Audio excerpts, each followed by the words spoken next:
nakwandikiye papa ibaruwa y'urukumbuzi abazize jenoside yakorewe abatutsi nabandikiye mwese ibaruwa y'urukumbuzi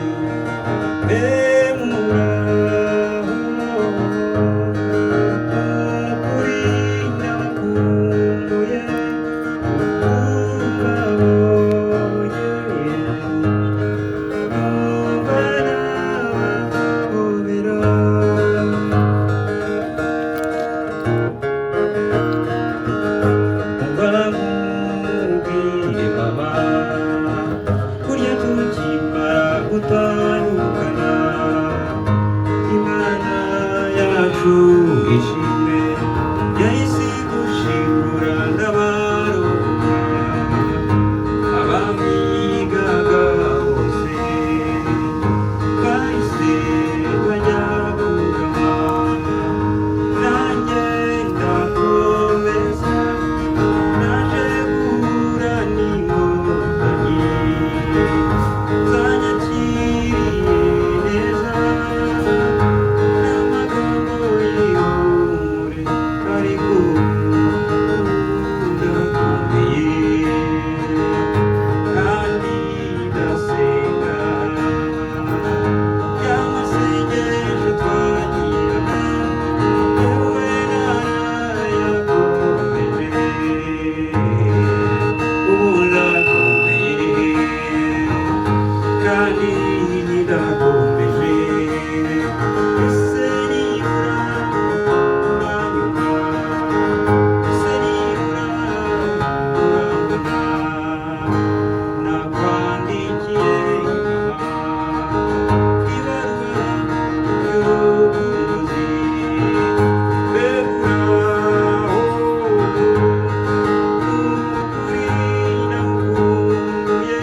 umuhanzi Musinga kutugezaho indirimbo ye yise Ibaruwa komeza kudufasha kwibuka twiyubaka.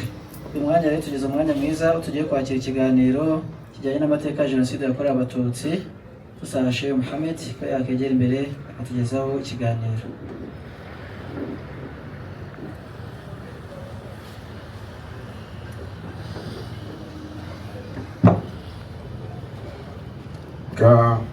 Aje bifuriza amahoro y'Imana, amahoro aruta byose. Ufite amahoro ntacyo ubuze, ariko udafite amahoro burya nta n'icyo uba ufite. Urakoze rero abayobozi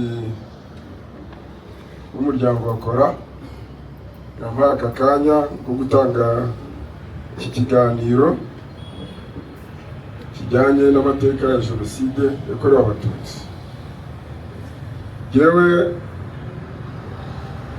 uhagaze aha ngaha uko MC yabivugaga, nitwa Sheikh Mohamed Rubona. Mu bibukwa aha ngaha muri uyu muryango mfitemo abavandimwe banjye. Isonga hari wari ukuriye uyu muryango wari representa legal ariwe Harerimana Isa, agiramo n'uwo twakurikiranaga witwa Rashidi n'umwana w'umukuru wanjye, bari mu bibukwa aha ngaha mu muryango mugari wakora. Wenda mbere yuko ntangira ikiganiro, nagize icyo nakwita nk'amahirwe yo gusezeranaho n'abo bavandimwe uko ari babiri mu munsi umwe. Indege bayirashe ku itariki 6 hari kuwa gatatu, mu mugoroba wo kuwa gatatu, ku cyumweru kibanziriza uwa gatatu, uvango ku cyumweru kuwa mbere kuwa kabiri kuwa gatatu. Nashoboye kubonana nabo bombi, ari Isa ari na Rashid. Nari ntuye i Nyamirambo, bo bari batuye hano cya hafi na Kimisagara. Ni Nyamirambo, nanjye nari nsanzwe ntuye hano kubera ko nakoraga mu Rugunga, ariko kubera ibihe byari biriho muri kiriya gihe guhera za 1993 na 4, nabwiye umuvandimwe wanjye Isa, twari tunaturanye, ndamubwira nti dushaka ukuntu dutandukana tunimuke muri aka gace. Yari afite n'umugambi wo kwimura umuryango we akawujyana iwacu aho duturuka i Nyanza. Yari abifite muri gahunda, atindizwa n'uko byamusabaga kwimura n'abana bakajya kwiga. Rero uwo munsi wo ku cyumweru navuze, uwo mukuru wanjye Rashidi yaje iwanjye Nyamirambo mu gitondo cya kare, araza turaganira nk'amasaha 2. Arangije arambwira ati ngiye no gusuhuza mushiki wacu wari utuye mu Rwampara ya kabiri hariya kuri CSK. Ndamuherekeza kugeza mu gishanga cya Rwampara, arakomeza aragenda. Jewe nahise ngaruka, noneho nza hano mu Gakinjiro niko twahitaga. Masanga umuvandimwe Isa yari afite kamyoneti akoresha hano, turicara turaganira. Arambwira ati tujyane Nyanza ya Kicukiro, niho njyana ibishingwe mvana muri Meridien kubimenayo. Ndamuherekeza, twiriranywe umunsi wose. We dushobora kuba twaramaranye amasaha agera ku 9, guhera nka saa 5 z'amanywa kugera za saa 2:30 z'ijoro. Niwo munsi twabashije kubonana, kubera ko kuwa gatatu nyine ibyabaye byarabaye. Tariki 7 amabariyeri yuzura ahantu hose, birifunga. Andi makuru naje kumenya n'uburyo bagiye bicwa n'abatariki nkana yamenye. Twiriramwe rero Meridien atunda ibishingwe akabijyana akabimena Nyanza ya Kicukiro. Nimugoroba imodoka ijyana mu Kinamba Iroga, ajya kwibika i Nyamirambo kuko ntiyari akibika hano. Iki gice cyari zone isa nkaho ari rouge. Saa 2:30 ndamuherekeza, dutandukanye hano kuri EPA, muri école primaire ya hano. N'amaguru arataha yataga hafanga. Navuze rero nti nagize amahirwe nibura buriya roho hari ukuntu zisezeranaho. Twamaranye amasaha hagati y'9 n'8 y'umunsi turi babiri. Ikiganiro rero inshamake y'amateka ya Jenoside yakorewe Abatutsi mu Rwanda turayibuka ku nshuro ya 32, ikaba ari inshingano ya buri munyarwanda. nk'uko bikubiye mu itegeko nshinga rya Repubulika y'u Rwanda n'irangashingiro ryaryo ribivuga muri aya magambo: twibuka jenoside yakorewe abatutsi igahitana abana b'u Rwanda barenga miliyoni. Twibuka n'amateka mabi yaranze igihugu cyacu. Itegeko nshinga rinasobanura ko kwibuka jenoside yakorewe abatutsi bijyana n'inshingano yo kurwanya ingengabitekerezo ya jenoside. Bikabivuga muri aya magambo: twiyemeje kurandura burundu ingengabitekerezo ya jenoside n'ibyo igaragariramo byose, amacakubiri n'ivangura bishingiye ku moko, ku turere n'ibindi ibyo ari byo byose.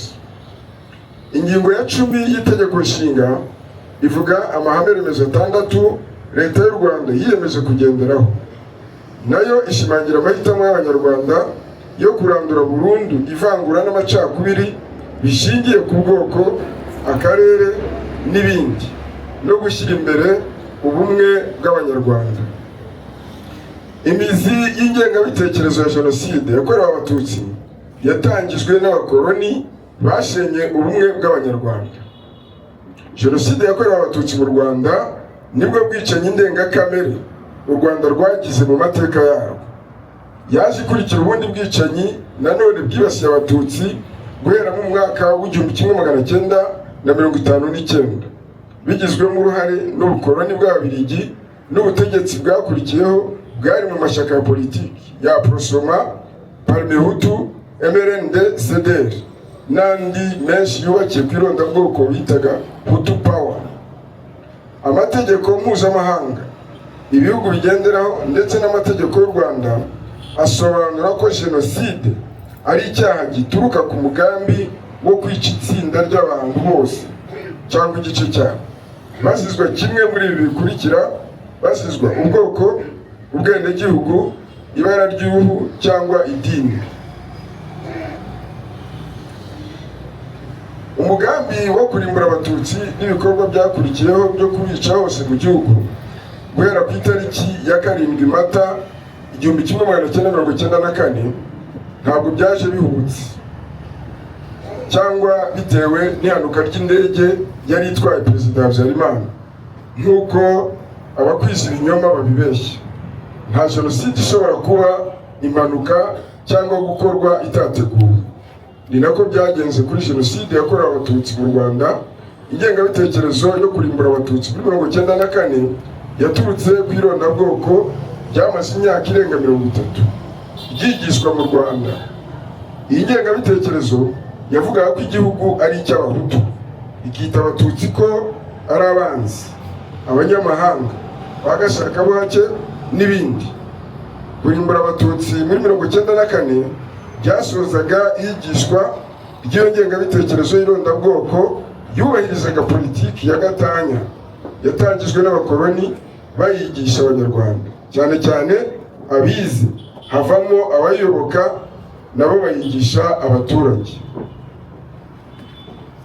Mu mitegekere y'u Rwanda nk'uko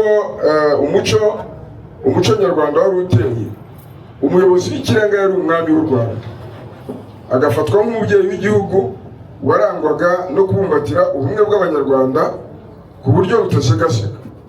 Abanyarwanda babyemeraga batyo, umwami nawe akayobora muri icyo cyerekezo abanyarwanda bose nta vangura. Ni nabyo biri mu mugani wa Kinyarwanda uvuga ngo umwami ntiyica, yica rubanda, bivuze ko umwami atarengana.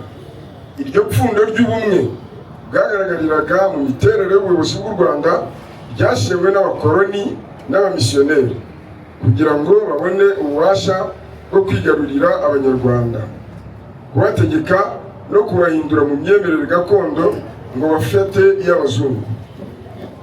Umwami w'u Rwanda Yuhi wa gatanu Musinga yarabirwanyije, abazungu bamuca mu Rwanda ku ngufu, ajyanwa muri Kongo, ari naho itanga rye ryabereye. Na n'ubu umugogo we u Rwanda rukaba rutarigeze ruhabwa. Bamusimbuje umuhungu we Mutara wa gatatu Rudahigwa, nawe agera igihe ananirwa kubera kwanga akarengane ubukoloni bwashyiraga mu banyarwanda, harimo ubusumbane n'ibihano bikakaye bitaga ikiboko na shiku.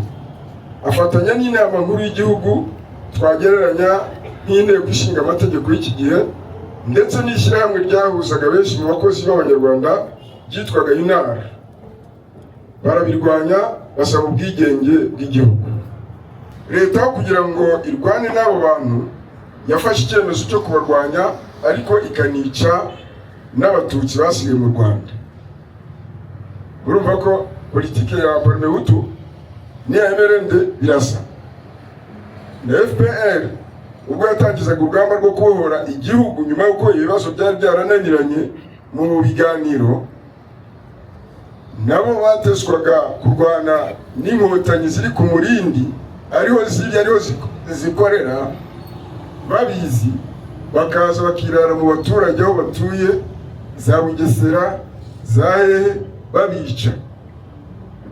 Abari bakuru niba munabyibuka, Perezida Habyarimana ubwe hari muri disikuru haraho yigeze kwivugira ngo FPR nihagarika ibitero ngo abatutsi bagira amahoro. Uvuga ngo gutera kwa FPR bihwanye no kwica abatutsi bari mu gihugu. Ubwo butegetsi bwarabikoraga. Gutoteza abatutsi byinjijwe muri politiki, ndetse iteka igihe cyose habaga ibibazo mu Rwanda no muri Parmehutu ubwayo byitirirwaga ko nyine ari abatutsi babateranye. Turebe ishyaka rya MRND uburyo byakomereje mu murongo w'irondabwoko rya Parmehutu. MRND ya Habyarimana yaraje ikomereza mu murongo wa MDR Parmehutu ya Kayibanda. Muri Nyakanga 1973, General Major Juvenal Habyarimana wari minisitiri w'ingabo ku butegetsi bwa Perezida Kayibanda yateguye kudeta ahirika Kayibanda ku butegetsi, atangaza ko azanye amahoro, ubumwe n'amajyambere. Ariko byaheze mu magambo, kuko yakomeje politiki y'irondabwoko ya Parmehutu, abishyira mu mategeko no muri gahunda za politiki z'ishyaka rye. Habyarimana yakoze kudeta yabanje gufatanya na Kayibanda gukurura imvururu mu gihugu zo gutangaza ko abatutsi bagiye kuba benshi mu mashuri no mu mirimo, ko hakwiye ikiswe ikubura. Ntabwo muri 1973 Habyarimana akora kudeta yitwaje akantu k'ikinamico ngo abatutsi bamaze kuba benshi mu mashuri no mu mirimo, kandi arashaka gukora kudeta. Uwo akuraho ni mugenzi we, ni mwene wabo. Babigenje bate?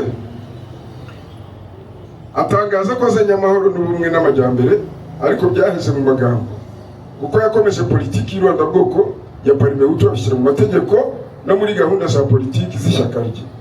Habyarimana yakoze kudeta yabanje nyine gufatanya na Kayibanda gukurura imvururu mu gihugu zo gutangaza ko abatutsi bongeye kuba benshi mu mashuri, mu mirimo, hakwiye ikubura kugira ngo igihugu gisubirane bene cyo.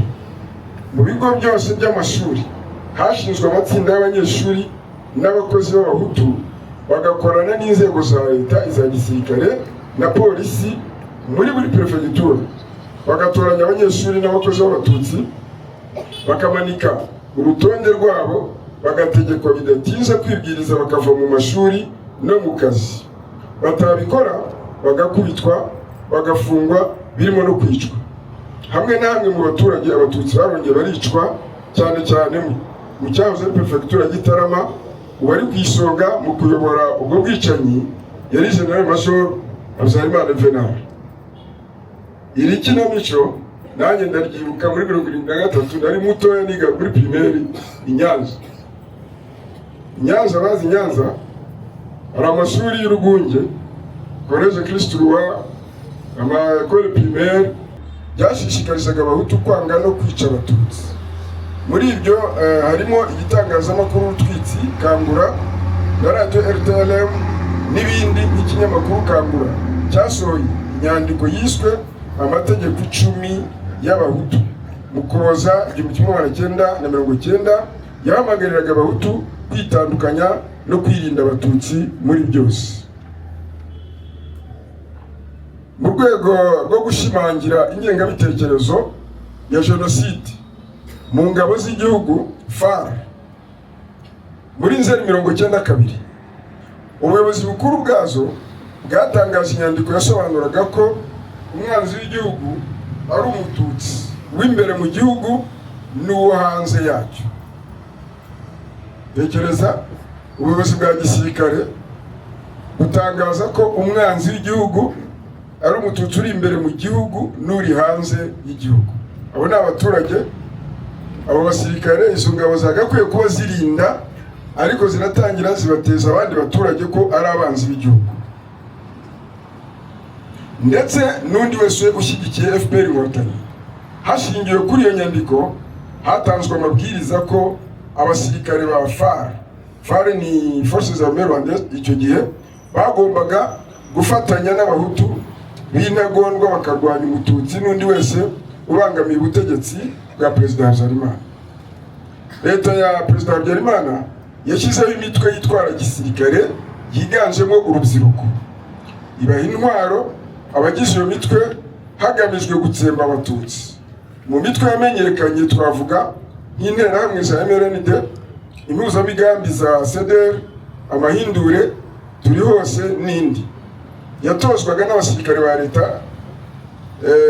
n'abapolisi ba komini, n'abasezerewe mu ngabo, ndetse hari n'abatojwe n'abasirikare b'Abafaransa bari baraje mu butumwa bw'umuryango w'abibumbye.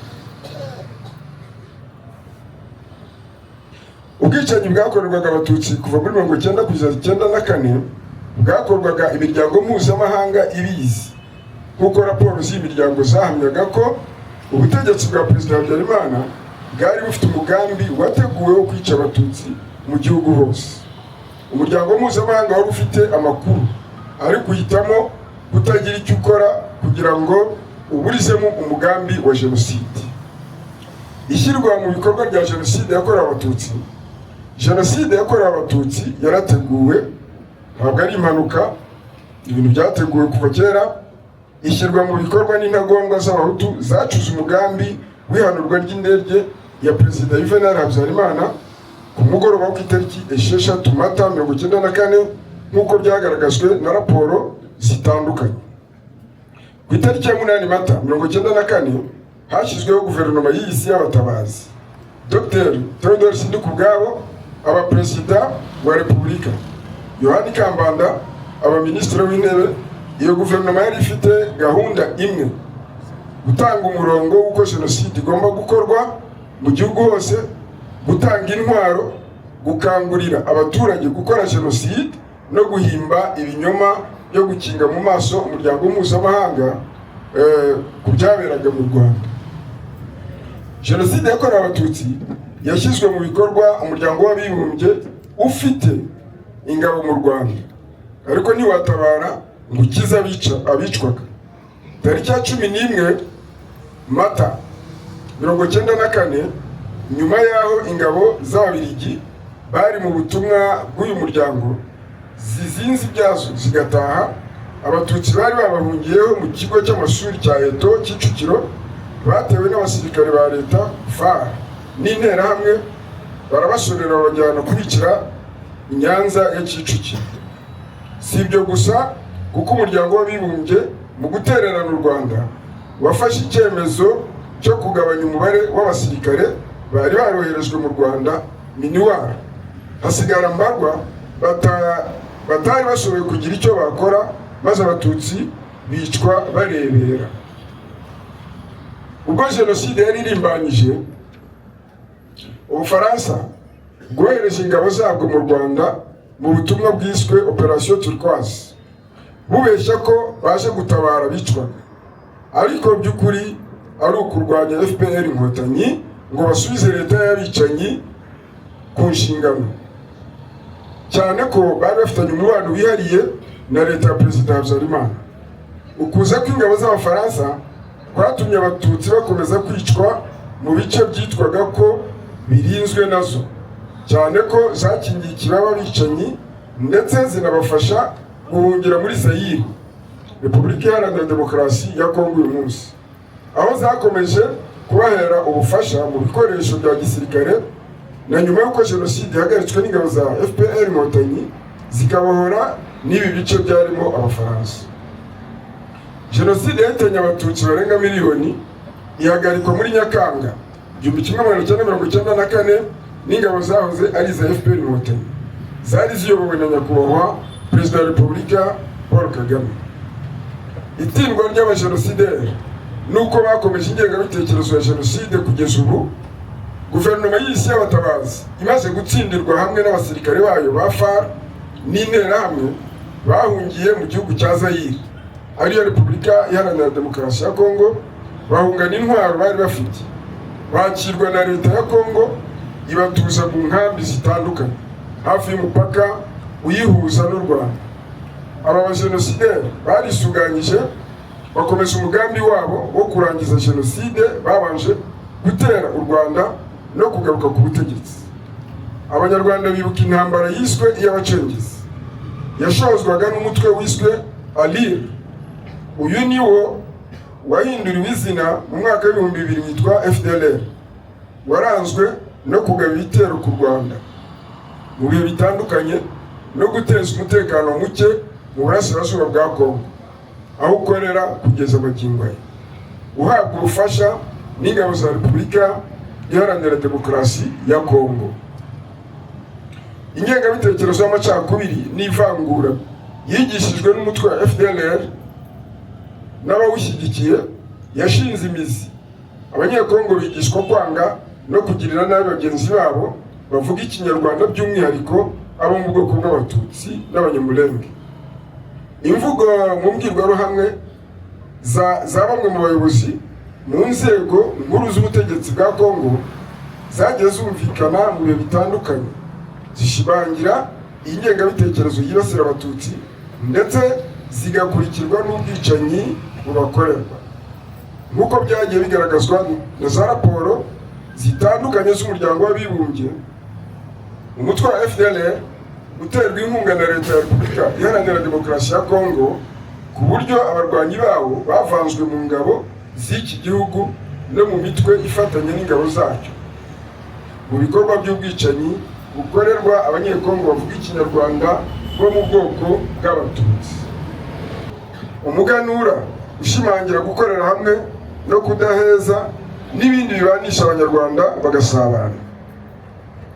Ubushakashatsi bwakozwe na Minisiteri y'Ubumwe bw'Abanyarwanda n'inshingano mboneragihugu minubumwe mu mwaka wa 2025 ku gipimo cy'ubumwe bw'Abanyarwanda bwagaragaje ko ubumwe n'ubwiyunge by'Abanyarwanda bwiyongeraho 13% bugera kuri 95.3%. Mu 2025 buvuye kuri 82.3% mu mwaka wa 2010. Ubu bushakashatsi kandi bwerekanye ko 97% by'Abanyarwanda bemeza ko ubunyarwanda busumba ikindi cyose umuntu yakwibonamo, kandi bufite uruhare runini mu kubumbatira ubumwe mu benegihugu. 99% by'Abanyarwanda bemeje ko kwibuka jenoside yakorewe abatutsi bifite uruhare rukomeye mu kubaka ubwiyunge mu Banyarwanda. Izamuka ry'ibi bipimo risobanurwa n'ubushake bwa politiki leta y'ubumwe bw'Abanyarwanda ifite mu kubanisha neza Abanyarwanda bahabwa amahirwe angana. Leta yiyemeje kurwanya akarengane n'ivangura hashyirwaho gahunda z'isanamitima zifasha komorana no gukira ibikomere, ubutabera no kuzamura imibereho y'abaturage ku buryo budaheza. Tugana ku musozo, gukumira no kurwanya jenoside ni inshingano zacu nk'Abanyarwanda, kuko tuzi aho jenoside yakorewe abatutsi yagejeje u Rwanda. Amateka aduhamiriza ko ingengabitekerezo ya jenoside idakumiriwe ngo irandurwe ibitegura ukwisubiramo kwa jenoside. Kurandura ingengabitekerezo ya jenoside biba intego ya buri munyarwanda. Kwibuka ku nshuro ya 32 jenoside yakorewe abatutsi ni umwanya wo kunamira no guha icyubahiro abishwe bazira uko baremwe no kuzirikana amateka mabi u Rwanda rwaciyemo, hagamijwe gukuramo isomo kugira ngo jenoside itazongera kuba ukundi. Kwibuka buri mwaka kandi ni uguhamya amahitamo yacu nk'Abanyarwanda no kwiyemeza kurwanya icyadusubiza mu mateka mabi twavuyemo. Jenoside yakorewe Abatutsi yahagaritswe n'Abanyarwanda, amahanga arebera. Ni ngombwa ko Abanyarwanda dukomera ku bumwe bwacu, twiyemeza guhangana no kurwanya abashaka kugarura amacakubiri. Ubumwe bwacu nizo mbaraga zacu. Dukomeze kwibuka twiyubaka. Murakoze. Ku kiganiro cyiza atugejejeho cy'amateka ya Jenoside yakorewe Abatutsi. Tugeze rero mu wundi mwanya aho tugiye kwakira umuhanzi Musinga ajya kudufasha gukomeza kwibuka biciye mu bihangano. Musinga, uyu mwanya ni uwawe. Mu ndirimbo nise Agakanzu ka Murirwa, udukanzu tw'abashiki bacu twagize uruhare mu kurokora bamwe muri basaza babo, ariko kandi twongera tukanabibuka abashiki bacu mu dukanzu bishwe bambaye nk'ikimenyetso gihora buri munsi gituma tubibuka. Ari wowe wabibuka, ariko twongere twibuke mu rusange n'imyambaro ababyeyi bacu bari bambaye, cyane ko ari niyo tunabonye hirya no hino, tukababona tutamenya ko ari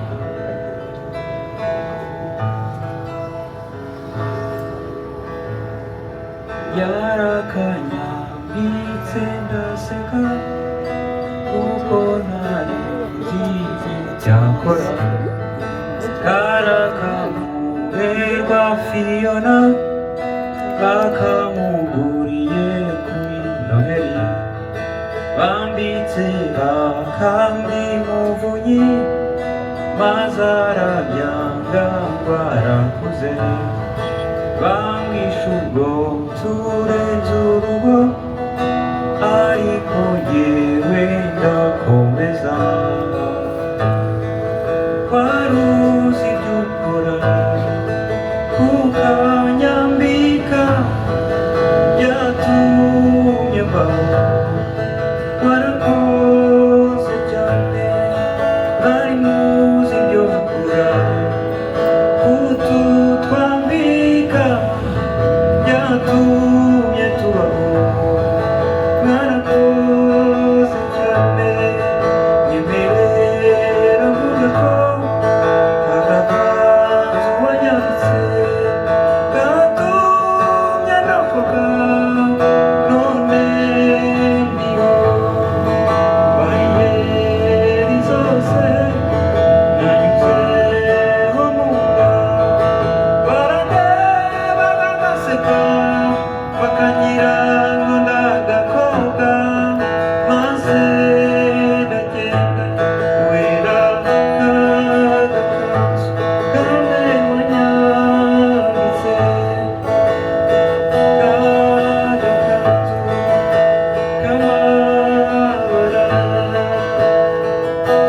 kagakanzu ndakibutse, kagakanzu niko kandokoye,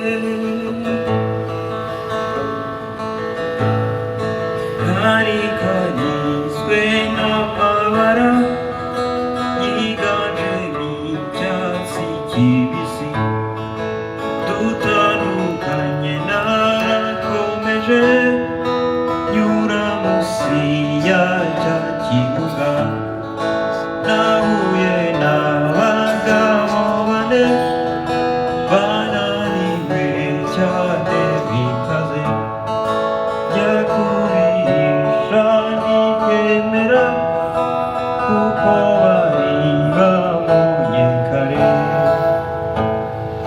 barampamagaye mu gakanzu keza, barambwira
Karinda Jean, bitaga Karibu, Zakaria, Bagirayesu, Gutera, Emile, Ashibi, Kaburame, Mugabo, Claude. Ibuka, ibuka, ntubyibagirwe na gato. turibuka Almas Hakiri, Atanas Basamirera, David Kwaha Yisenga. Ibuka, ibuka, ntubyibagirwe na gato. Turibuka Innocent Mazimaka, Mandengo Amuri, Kayigamba Damascene. Ibuka, ibuka, ntubyibagirwe na gato. Turibuka Rwanashyaka, Rudahinyuka Corneille, Muhabwa Jean Bosco na Venuste. Ibuka,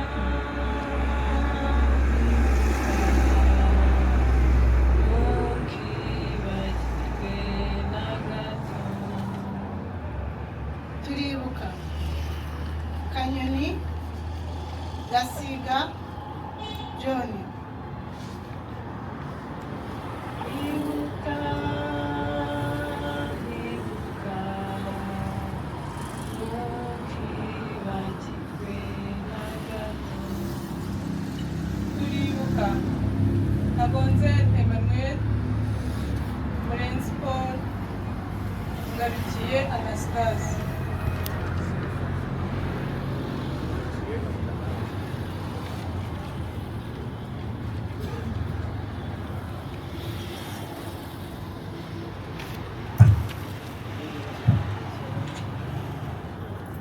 Tira ubuhamya tugezwaho n'umuvandimwe Idris. Uyu mwanya ni uwanyu Haji Idris.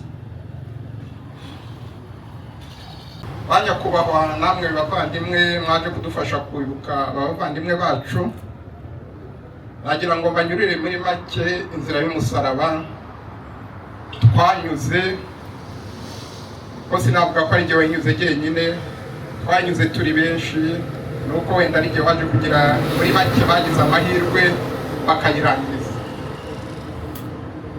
Ndahera muri 90, twe twari dutuye i Bugesera muri komine Kanzenze, ndavuga komine kuko ubu ngubu niho ndi, muri segiteri Mayange, ahantu hitwaga ku Kibenga.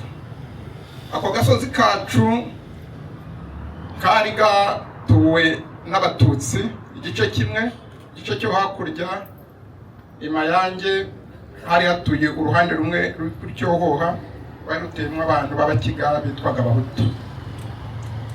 Ubwo muri 90 inkotanyi ziteye baratwatatse barambuka, natwe twabona ko ari ibintu bisanzwe by'urugomo, turamanuka natwe duhurira hagati. Tugeze hagati turarwana, twari kumwe n'umuhutu umwe w'umwisilamu, hazamo umupolisi muri abo baduteye, aramureba bati buri uriya niwe wateye imbaraga, ahita amurasa, umuntu ahita apfa. Tubonye harimo amasasu tuti ibintu ntabwo ari imikino, birakomeye. Turazamuka turataha dusubira mu ngo zacu, ariko nabo kubw'amahirwe nabo basubirayo. baragenda. Ngo turaza turicaye aho, bigiye rero kuba kabutindi tugeza muri 92 mu kwezi kwa gatanu. Ndabyibuka ni uku kwezi icyo bitahuye n'itariki, noneho badutera babipanze koko, ari abasirikare ari abapolisi bose baradutera aho kuri ako gasozi ka Kibenga na Gitagati igice kimwe. Abakunda kureba mu mateleviziyo hari amazu mujya mubona abari gushya harya hari mu mudugudu w'iwacu. Ubwo baradutera baratugota barabica bamwe, bahera hasi ku cyoho batwika amazu bageza ruguru iwacu ku isantere. Ubwo nari ndaho ku isantere ari bafite akantu k'akabotike, turabita byose turahunga tuzamuka Gitagata, tugira amahirwe baduha inzira abo batabashije kwica. Turaza duhungira i Nyamata kwa padiri. Tugeze i Nyamata kwa padiri turaraho, ye ku by'amahirwe nza ku hari umugabo witwa Haguma François w'inshuti yanjye, nza kujya ku mangazini. Ariko icyo gihe nawe wavaga kwa padiri ngo ajye ku mangazini, ariko gihe bitewe n'isura yanjye Imana yari yanyihereye naragiye. Ndagera ndahagera ndamutekereza uko ibibazo bimeze, ati gumiraho mwicaraho. Ariko ubwo abandi basore basigaye aho nimugoroba bazaga kubatoragura bakajya kubafungira mu gikari ku karere, kandi abo ntibagarukaga. Hashize iminsi nk'itatu ndareba ibintu ntibishoboka, reka nshaka ukuntu najya i Kigali. Ngo ndashaka kubabwira uko naje no kugera i Kigali.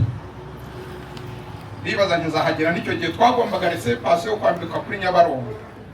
Nibaza resepasi nzayibonana.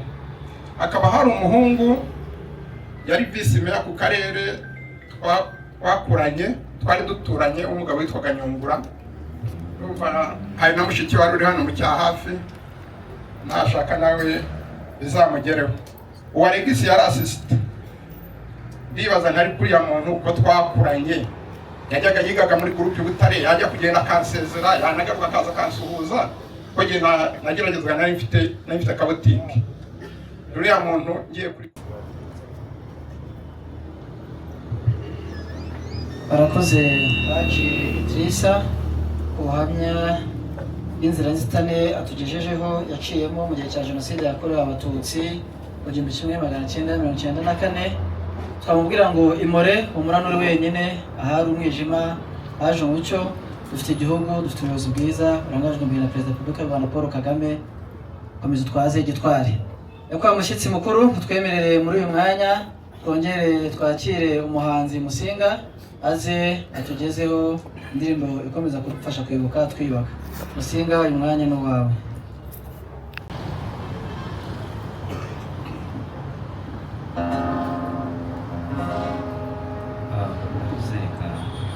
Twibuke indirimbo Misinakira indabo. Indabo niyo mpano dushyira abacu twaje kwibuka umunsi ku wundi.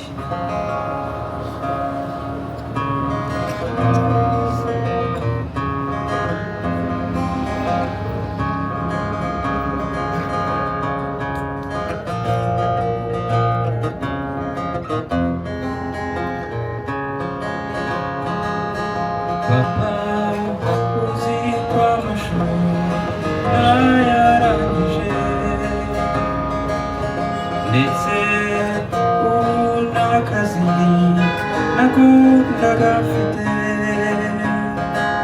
ndetse n'umukazana wawe nawaraho mama numvaga ko zakugurira igitenge ukazajya ucyambara igihe ugiye gusenga, ariko ibyo byose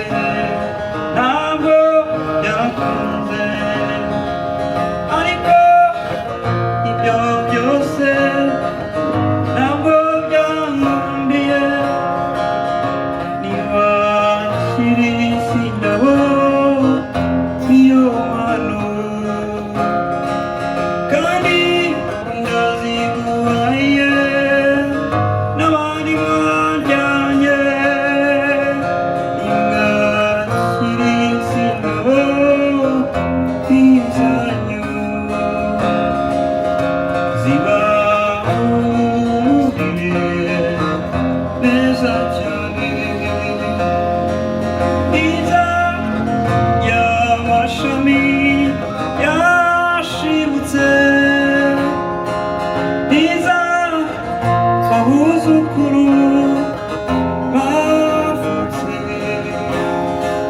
niza abatanyi mwavugaga niza abahungu banyu basigaye kandi niza abakobwa banyu bakutse musakire musakire musakire musakire zanyu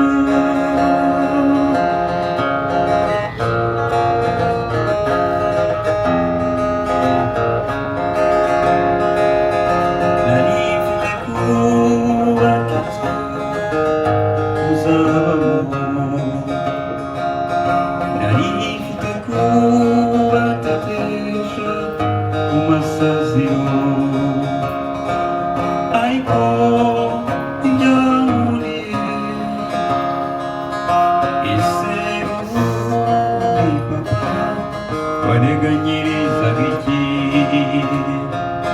ese byara amashuri cyangwa hari n'ibindi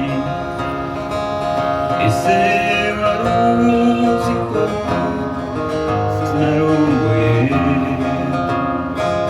ese uzi ko bucura bwawe yarongowe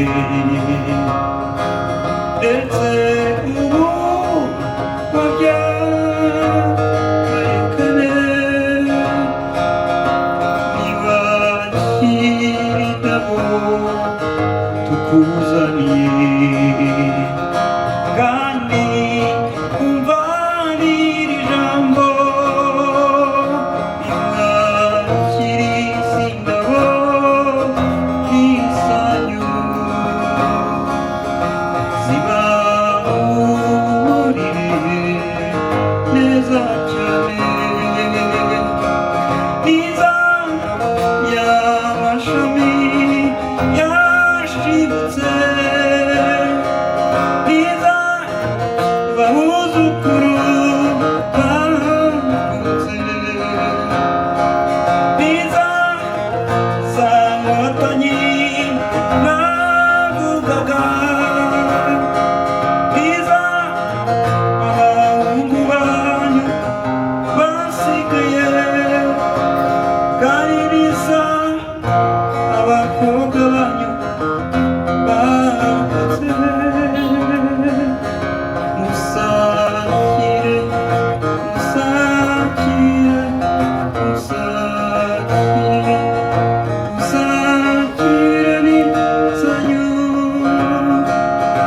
musakire musakire musakire ni zanyu.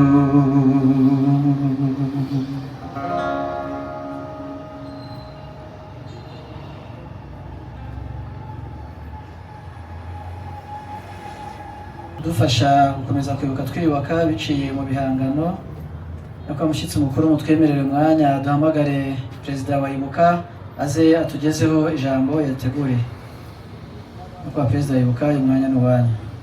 bakora nyakubahwa madamu perezidante wa njyanama y'umurenge wacu wa Gitega, nyakubahwa umunyamabanga nshingwabikorwa w'umurenge wa Gitega, abayobozi b'inzego z'umutekano mu murenge wacu wa Gitega, ndetse abaturage bakora, abakozi bakora, uyu munsi twongeye kwishimira kubana namwe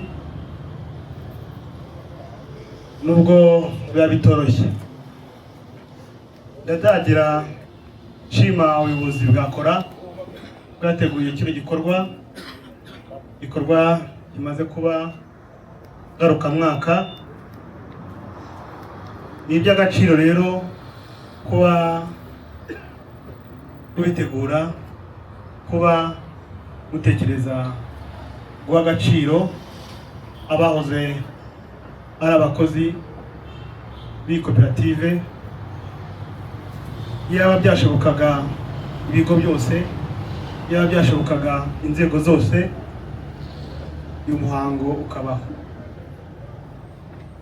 Umuryango wa Ibuka wongeye kubakomeza ngo mukomere. Umuhanzi Musinga mu gihangano yaririmbye bwa kabiri cy'ukuntu bamwe muri twe cyangwa muri mwe babambikaga imyenda itari yanyu kugira ngo muramuke. Ya ndirimbo nanjye yanyibukije byinshi, ariko rero icyambere uko twabayeho, nubwo bamwe batabashije kubirokoka, ariko banabapfira gushira. Ubuyobozi bakora, mwakoze byinshi bigaragara, ariko muracyafite akazi katoroshye, kuko ngiye nkigera ahangaha numvaga ko twateguye ahantu hato, bitewe n'uko nzi abanyamuryango bakora uko bangana, ariko bantemuye. Byumvikane ko mufite akazi gakomeye, kuko niba mufata umunsi umwe wo kwibuka, ariko kuko kwibuka ntago ari ingero cyangwa ari igice kimwe gikwiye kwibuka. Kwibuka ni iby'abanyarwanda twese. Abanyarwanda twese igikorwa cyatuyeba mu buryo bumwe cyangwa ubundi. Ushobora kuba wicaye ahangaha wibuka abawe bazize uko bavutse, ariko biranashoboka ko ushaka kwicara ahangaha wibuka ibyo bene wanyu bakoze kugira ngo utazasubira. Rero iyo dutumira cyangwa duhamagarira kwibuka, hakaza abantu mbarwa, birababaje. Sinzi ko iyo mutagira abashyitsi baturutse mu mpande zitandukanye, amatente yanyu aba yicayemo ubusa. Tujye tuvugisha ukuri, turaziranye. Njyewe nabaye hano, ubu rero abakozi ba hano turaziranye, ni benshi. Tugerageze bavandimwe, twebwe twaje ahangaha dushishikariza bagenzi bacu ko kwibuka biri rusange, ntabwo ari ibya bamwe. Umushyitsi mukuru, ubwo butumwa buratureba twese, mushishikarize abaturage tuyobora ndetse b'ingeri zose. Ndongera gukomeza abavandimwe bacu bafite imiryango yaguye hano, harimo abo basomye, harimo nabo batarabasha kumenya, kuko hano hari benshi. Byumvikane ko mu mabaruro yakozwe hari abataravugwa, cyangwa se byanashoboka ko wamenye ko hano bibutse ukahaza, ariko ugasanga umuntu wawe ntiyasomwe. Birashoboka, mwige ubuyobozi bwakora, mubabwire abo bantu. Biba iby'agaciro iyo umuntu wawe wumvise yahawe agaciro. Nta mesaje nyinshi dufite kuvuga, kuko ibiganiro byinshi byatambutse, mesaje nyinshi zatambutse. Mesaje ya mbere ni ukuvuga ngo mukomere, mukomere kandi mukomezanye. Umuryango wa Ibuka rero, urwego rw'umurenge wacu, iyi koperative irimo irabakomeza, yihanganisha mwe mwese mwabashije kuza ahangaha, mwe mwese mufite abanyu baguye hano. Ntitujya dusoza tudashimiye Inkotanyi. kuko iyo zitahaba, iyo zitagerera igihe, ntawo kuba ari inkuru wari kuboneka, kuko umugambi wari ugutsembatsemba, ariko Imana ntabwo ibyemera, cyangwa ntiyabyemeye, twararokoze. Mukomere rero, twibuke twiyubaka.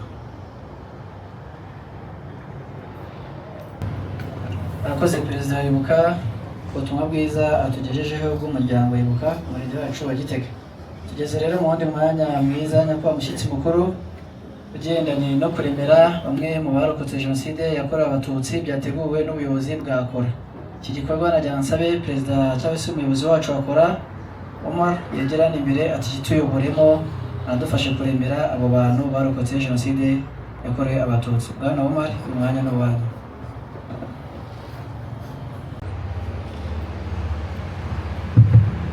Urakoze, reka dushime umuyobozi w'Ibuka kandi tumubwire ko ubutumwa yaduhaye twabwakiriye, ariko nanone kandi tumumare impungenge ko abanyamuryango bakora bahari, abajeni bose ureba ni urubyiruko.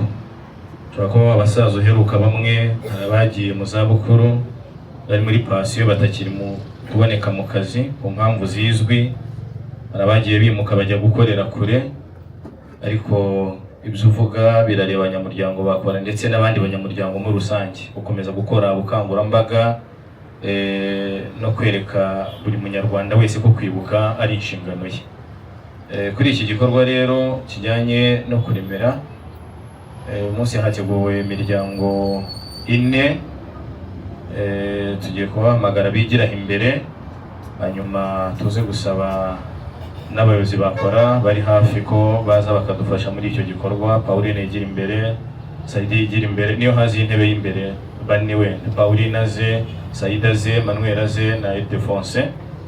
Hanyuma dutumire rero iyi miryango 4 yateguye kuremerwa kuri uyu munsi, harimo uwitwa Yankurije Veneranda yakwigira imbere, muhagare barabasanga hariya ntacyo hano hafa sawa.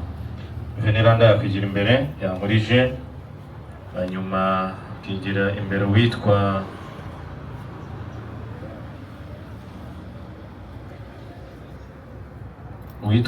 Mushongana na Elena nawe yigira imbere, hanyuma Ndayisaba Idrissa yigira imbere na Mukarushema Saidati yigira imbere.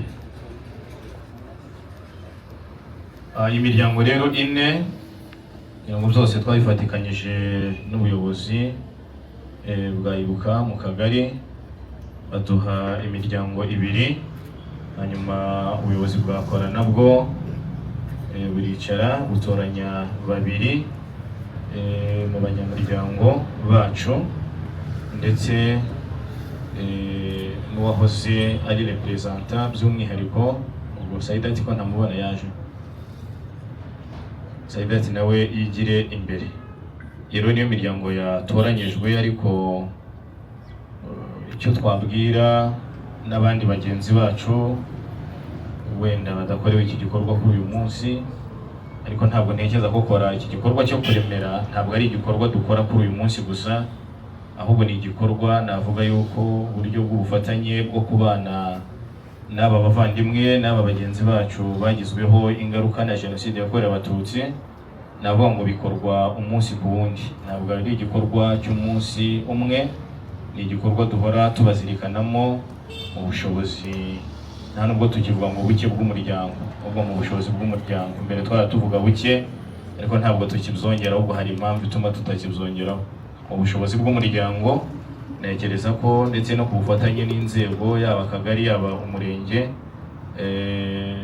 ubwo bufatanye turabugira mu bikorwa byo kuremera mu buryo bumwe cyangwa ubundi, yaba mu banyamuryango bacu bo ngira ngo ni gahunda iba ihoraho, tunabishishikariza no mu matsinda bagiye bahereyemo kandi byagiye bikorwa kenshi no mu myaka myinshi igiye itandukanye. Reka rero nsabe bagiye kudufasha muri icyo gikorwa mubegereze ubwo butumwa, hanyuma abateguwe nabo bo baraza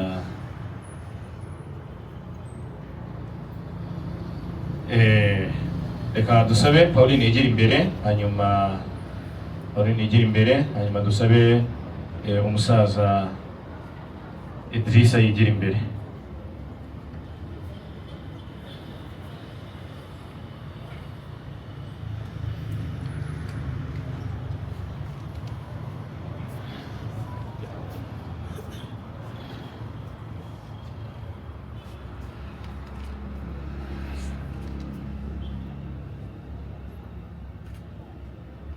Barakoze cyane, reka dutumire Saidati nawe yigira imbere, hanyuma Emmanuel Rugangura yigira imbere nawe amudushyikiririze.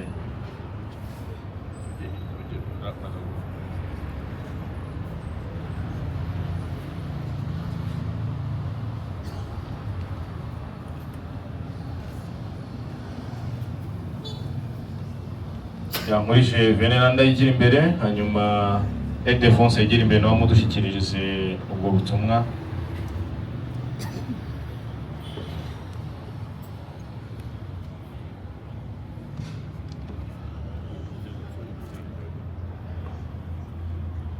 Helena nawe arigira imbere, maze Saidi yigira imbere amudushyikiririze ubwo butumwa.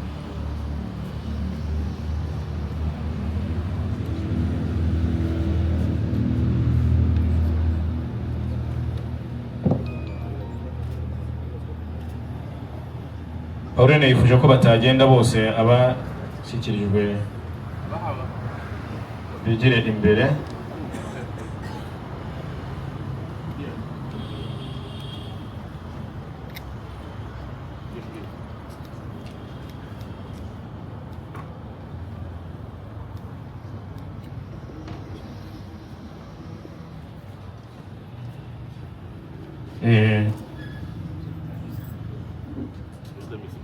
Ngira ngo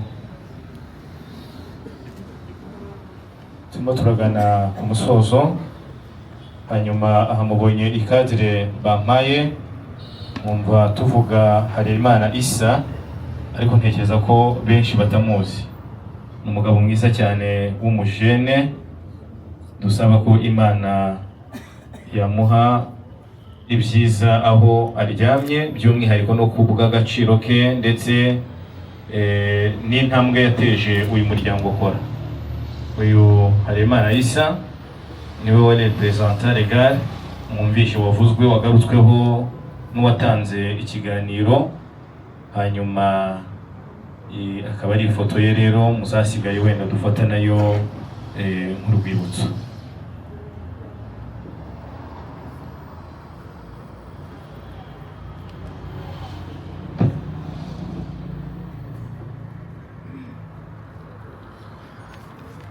Reka dusubize rero umwanya umuyobozi wa gahunda, hanyuma icyo umuryango wagerageje kuremera kuri iyi miryango tubasabe bazakirane umutima mwiza nk'uko babihanguye umutima mwiza, nta bya mirenge birimo, nta n'icyo wabona.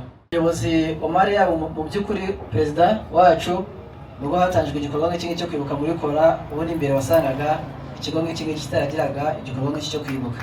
Iyo ni imyumvire myiza n'igipimo cyiza cy'imiyoborere myiza biri muri kora yacu. Nuko perezida natwe turagushimiye wo kongera kuduha agaciro nk'abarokotse jenoside yakorewe Abatutsi, ku gikorwa cyiza nk'iki mwashizeho cyo kwibuka ku nshuro 32 jenoside yakorewe Abatutsi, kandi mukaba mugikoze inshuro zirenga 2-3 ubuyobozi bwanyu mu gihe manda zababanjirije batabikoraga. Imyumvire myiza mufite muzayikomeze no ku bandi bazabasimbura bazakomerezeho, turabashimiye. Nyakubahwa mushyitsi mukuru rero mutwemerere kuri uyu mwanya, mu by'ukuri abicaye hano bategereje barifuza ko mwabagezaho ubutumwa bateguriwe kuri uyu munsi, mutwemerere tubakire mwagezeho ubutumwa bateguriye, tunakomeza kubasaba gukomeza kwibuka twiyubaka. Uyu mwanya ni uwa nyakubahwa muyobozi aje muhagarariye urwego rw'akarere. Umuyobozi w'inama njyanama y'umurenge wa Gitega, nyakubahwa umunyamabanga nshingwabikorwa w'umurenge wa Gitega, nyakubahwa perezida wa kora,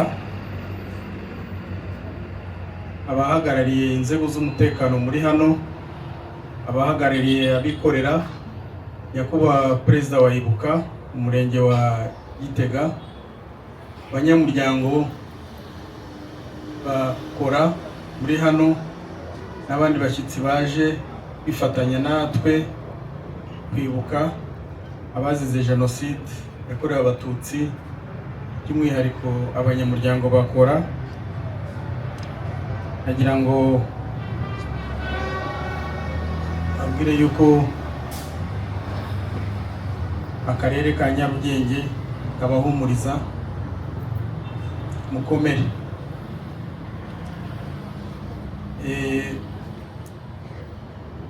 Uyu munsi ni umunsi wo kwibuka ku nshuro ya 32 jenoside yakorewe abatutsi muri 1994, by'umwihariko abanyamuryango bakora bazize iyo jenoside yakorewe abatutsi. Umunsi wo kuzirikana amateka yacu no guha agaciro ubuzima bw'inzirakarengane zazize jenoside yakorewe abatutsi. Turunamira abazize jenoside yakorewe abatutsi, tukibuka ubuzima bwabo, inzozi zabo n'icyizere bari bafite uhazaza. Jenoside yakorewe abatutsi yasize ibikomere bikomeye ku gihugu cyacu, ariko nanone yadusigiye isomo rikomeye ryo kurwanya ingengabitekerezo ya jenoside, ivangura n'urwango aho byaba biri hose. Uyu munsi ni uwo kwibuka gusa, si uwo kwibuka gusa, ni umwanya wo kongera kwiyemeza ko jenoside yakorewe abatutsi itazongera, ndetse n'indi jenoside yose itazongera kubaho kose mu gihugu cyacu ndetse n'ahandi hose. Tukaba duhamagarira abaturage bacu ndetse cyane cyane urubyiruko kwirinda iyo ngengabitekerezo ya jenoside, dukurikije isomo ryaduhaye, tugaharanira guteza imbere igihugu cyacu mahoro n'ubwubahane.